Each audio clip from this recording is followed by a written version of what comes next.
Jeff, tell me about how you got started in baseball. Where did this all begin? Well, actually fell in love with the game, I would say, when I was like 5 or 6 years old.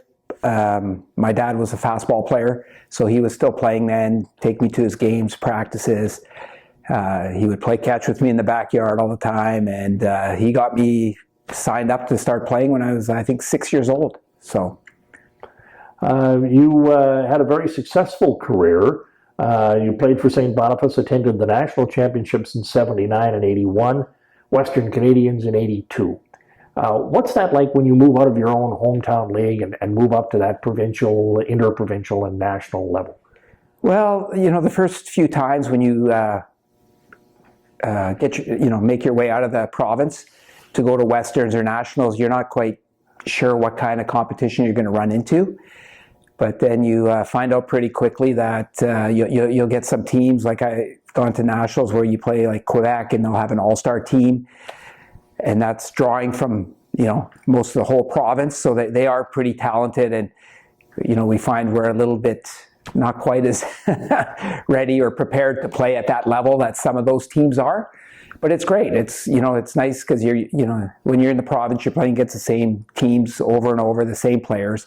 So it's just nice to get out and play different teams and see what the other provinces have. So In junior baseball, you were a three-time All-Star. And in 85, you were the league MVP. What do you recall about that 85 season that stands out for you? Well, I think it was just a good year overall with my junior club, with the St. Boniface Legionnaires. We won the provincial title. We went on to the Westerns. And that same year, I was playing for the Team Manitoba that went to the summer games in St. John's, New Brunswick. So it was a very busy summer, lots of baseball. I think the most important thing, the one I remember the most, was going to the summer games. Al Robertson was our coach. We went there not really expecting, to do that well.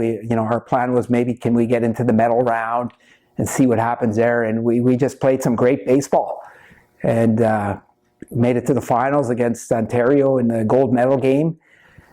We actually had a chance to win the game. I don't know if you've heard, but there was a play at the plate that Al can tell you he thinks our runner was safe. We would have won the game, but the umpire called him out. We went to extra innings, and unfortunately we lost in extra innings. But overall, we weren't expected to even medal that year, and playing like the Ontario, BCs, Quebecs, and we competed with them like we should be there, and it was just a great season overall.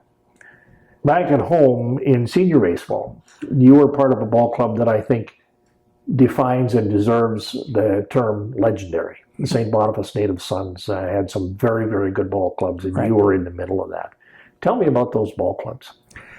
Well, I think the biggest part of our success, I think we won 6 years in a row, and then before we lost, and then I think we won the following year again. But I think a lot of our success has to do with the group of players that we had that had been playing together for so many years.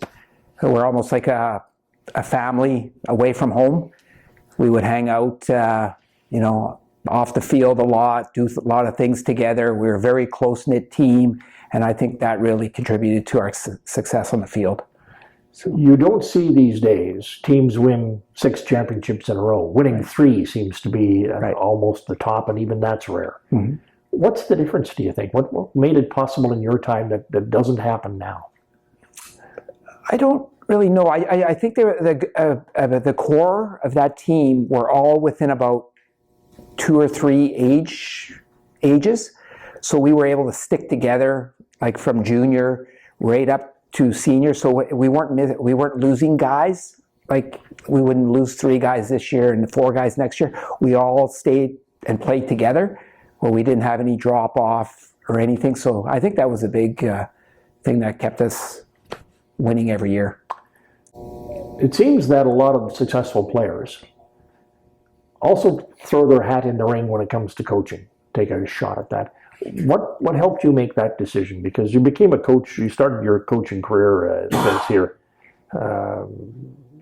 2000, and you won the Baseball Manitoba High Performance Coach of the Year in 2015 and 2017. What made you decide to get into coaching, first of all? Well, I started, my wife and I, Kim and I, started a family, and I played my last 2 or 3 years as senior ball when we started we ended up having 2 boys. And as soon as I stopped playing ball, because the second one was born, the older one, I think I went 1 year without doing anything. And then the older one, we got him into ball at 5 years old, and I started coaching. There's not a lot of coaches out there that wanted to coach, so it was very easy. I just said, yeah, I'll coach. And next thing you know, that was the start of over 20 years of coaching. So, are there things, I imagine there are, that you drew upon that you learned as a player that you try to pass on? Yeah, I think the biggest thing for me coaching was, my goal was to have everybody come back and want to play baseball again the next year. So, you want to keep it fun for them. You want to make sure that, they're getting enough playing time, that they like the game, that they want to come back next year. And that really fulfilled my goals, knowing that those 15 kids I had all came back the following year to play baseball again. I think that was one of my biggest goals. So. It's interesting, you and a lot of other coaches that I've talked to invariably get their start because they're coaching one of their children, right, or more. And I know that family is a very important thing across baseball.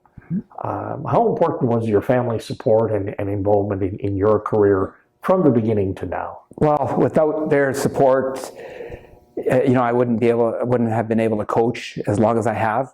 I really thank my wife for that. She's the most important reason I was able to keep coaching. Even once my boys, they both played up till like junior, and then once they stopped playing baseball, I just kept on coaching, and my wife was used to it. She knows we have to book our summer holidays around baseball, and she knows if I'm not being able to go to the ballpark all summer, I'm going to be miserable at home. So she just says, you might as well go coach again, she said. So she's the main reason I've been able to keep coaching. You have landed the latest of a long line of achievements for yourself with your induction into the Manitoba Baseball Hall of Fame. How important is that to you? I wouldn't say it's something that I've always wanted to be part of the Hall of Fame. And I just think it's an honor to be nominated. I'm just very happy. The one main thing is I was a good baseball player and but I just think I always wanted to give back to the game. I remember all the coaches I had growing up, and so now when I finish playing, it's like, okay, it's my time to give back to the game. And I just feel great about what I've done over the years, keep coaching, and every year I say, okay, it's going to be my last year.